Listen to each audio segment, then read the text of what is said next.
Top of the Spectrum News. Hello and welcome to Top of the Spectrum News. I'm Jennifer Allen, the creator of Asperger 101. And I'm Samuel Allen, Jennifer Allen's son. I have Asperger's syndrome, and we're here to help. We definitely are, and today I just love the topic because how many times, Sam, have we watched a certain parody on Asperger's syndrome and laughed and laughed? Oh, countless times. It is, and we're talking about Asperger's High. If you were to go on YouTube, if you're one of the many hundreds of thousands of people who have done that, there is this group of actors and actresses that have rallied together and did a parody of a TV show that was supposed to be on the CW network, and it's called Asperger's High. It's a scream. I think you can quote, you and Charlie, his brother, y'all can quote several of the lines from Yeah, him. we've watched it so many times. It's pretty much burned into our memories. It does, and it doesn't, it's really funny. It's like parodies are of anything. It's this group of actors took the whole traits of Asperger's in a fictional high school called Aspergers High. So with all that said, we're very lucky to bring to you today Lesley Tsina. And Lesley is an actor, she's a comedian, she's done an awful lot of improv, but she also happens to be one of the actresses in Aspergers High and one of the co-writers as well. So Lesley, we are so thrilled to have you here. So I have to ask you, how did y'all come up with the idea for Aspergers High?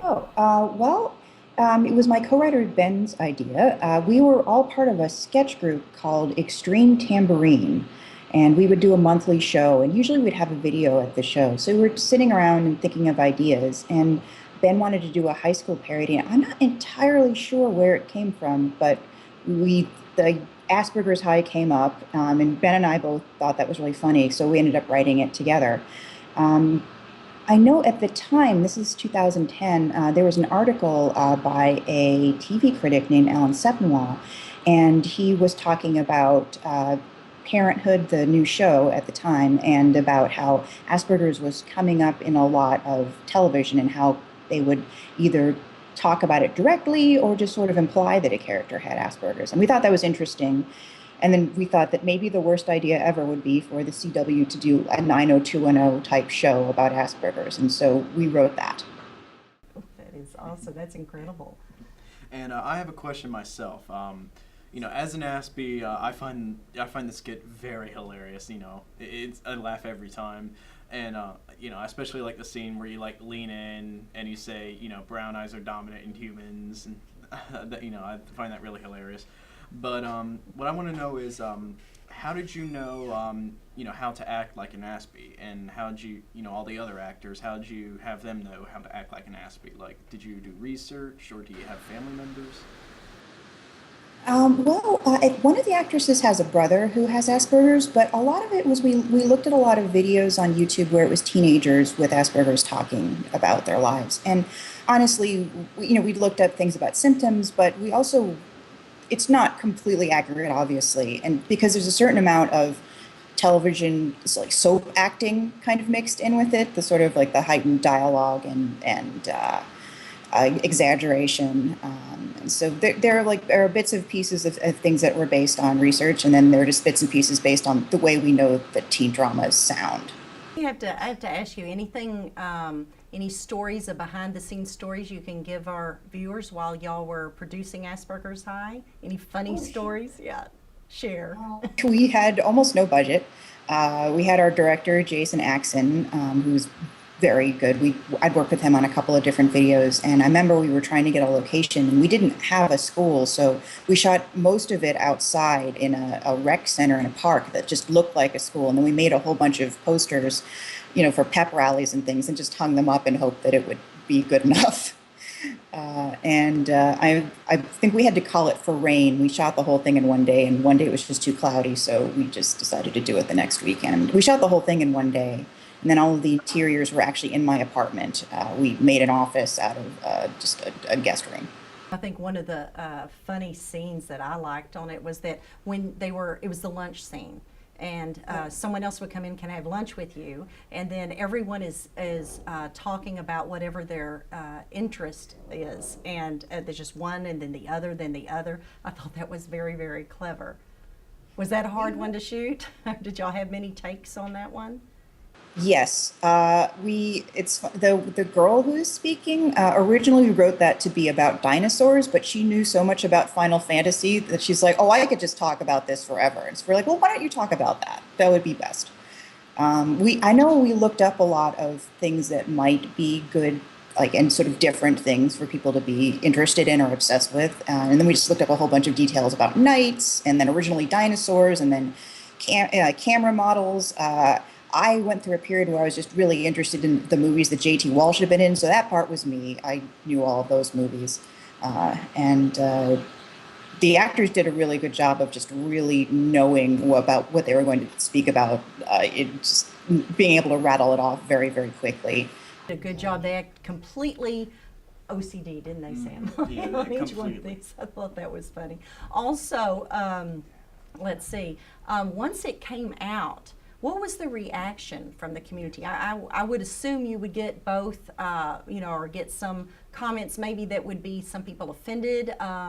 I read a few of the comments, and there were very few that way. Most of them were positive, but I'm just curious, what kind of response did you hear as the co-writer and actress once it came out? I was surprised at how much of a response we got, and also that how much of it was positive. It was one of those ones where we really weren't. We were definitely trying not to be offensive, but it's a comedy video that deals with something that is real. So some people will think that it's all right to make fun of, and like even within the context of making fun of just pop culture and its reaction to Asperger's, and some people won't. And we just sort of knew that that was just going to happen, and it was just a question of what people really thought. We definitely got comments that it was making fun of people with Asperger's, or that the acting wasn't accurate, or just that people just didn't like it. Some people, and that's completely valid. You have to look at the fact that it's under comedy. It's a comedy. Yes. Oh, well, the interesting response is that even though we put down in the YouTube comments, we listed the cast and the writers, it still sometimes comes up as, well, we still had a lot of comments asking if it was a real show, or saying, I would watch this show when it's on, and when is it on, or this is a terrible idea for a show. Is there going to be any thoughts about a follow-up, or is that it? Y'all just had a good time and made it and then moving on? I think that's it. I don't know what we would do for an entire series. And it was sort of a one-off parody of just like when something like that sort of ends up in the culture and people start to copy it as something that might be popular. I think in one draft of the script, we said we were trying to make it clear that that's what it was about. So we had a line like, oh, as we know, America loves Asperger's. And then we were like, no, that might be just too on the nose. But that was sort of the joke. I think you did a great job. And tell us a little bit more, Leslie, about if we want to see more of your work or Benjamin's work, where could we find that? Oh, well, let's see. Ben has a page on Funny or Die with a lot of his other videos. He's made a lot of really funny videos. And he's Benjamin Siemon, and it's Siemon on Funny or Die. And I believe he also has stuff on YouTube. I'm under my name on YouTube. I have a channel. Actually, the short version is Go Lesley. It's GoLesley. It's like youtube.com/Go Lesley. I also have a website with links to it. It's just lesleytsina.com. Actually, one thing that's new is I contributed to a book of stories. It's just come out. It's called Gross Lumps, and it's a parody of the R.L. Stine Goosebumps series, and I have a short story in that. Oh yeah, I can show you that actually. I have a copy. Look at that. There it is. Oh, that's wonderful. Gross Lumps. It's not for kids. It's for adults. I mean, it's not ridiculous or anything, but it's just a very, very silly book of short stories. And mine is about a high school where a kid isn't sure what's going on with his new high school, and he has a thought that maybe they're practicing human sacrifice, but he's not 100% sure. That sounds very intriguing. Where could we get a hold of this book? Well, you can get it on Amazon, but you can also get it at devastatorpress.com. It's a magazine I write for. It's a lot of comics, anthologies, and short humor, but we started to put out short books.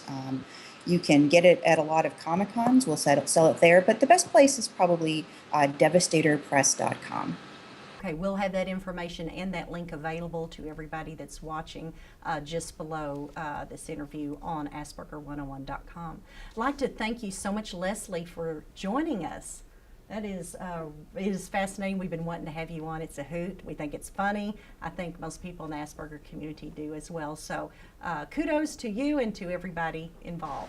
Well, thank you so much. And it's just so nice to have such a great response from parents and from people with Asperger's. And yeah, it's just nice to have a video we made just have this sort of life of its own. Aspergers High. We thank you. And Sam, so in follow-up, what was it like to get to actually visit with somebody that we mimicked what all she said many times over? It feels, I feel honored, you know, almost like meeting a celebrity. I know it. It was great. So we appreciate Leslie, and we want you to keep watching. And as a result, we will have Asperger on Asperger 101. We're going to have Aspergers High, so you can watch the little program in its entirety. And we thank you for joining us, and we'll see you next time.